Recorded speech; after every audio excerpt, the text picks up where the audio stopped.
শিকল, মেয়েদের শিকলে বেঁধে যাওয়া। একটা মেয়ের বিবাহিত জীবন কেমন হবে কেউ বলতে পারে না।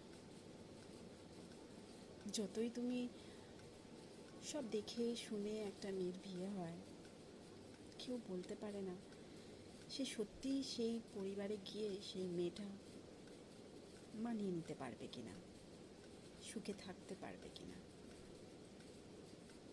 মানিয়ে নেওয়ার কথাটা উঠছে এই কারণেই, কারণ প্রত্যেকটা শ্বশুরবাড়ির লোকেরা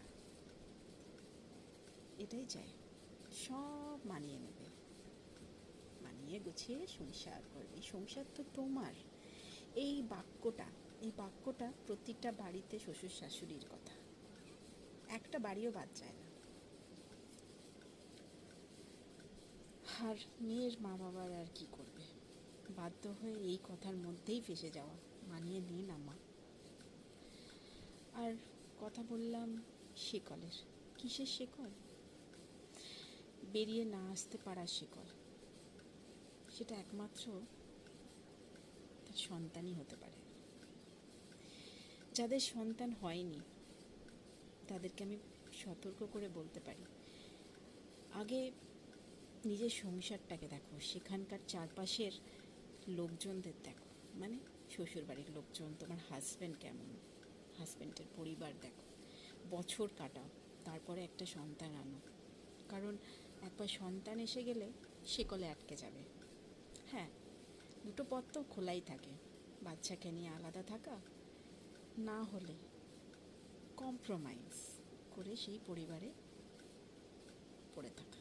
সেই সব মানুষের জন্য মন থেকে চাইবে না, মন থেকে ভেঙে যাবে, চুরমার হয়ে যাবে, তাও থাকতে হয়। সেই জন্য আজকের দিনে দাঁড়িয়ে আমি একটা মেয়ে হয়ে, একজন বিবাহিত মহিলা হয়ে এই কথা জোর গলায় বলতেই পারি যে বছর 10 ওয়েট করো একটা বাচ্চা হওয়ার।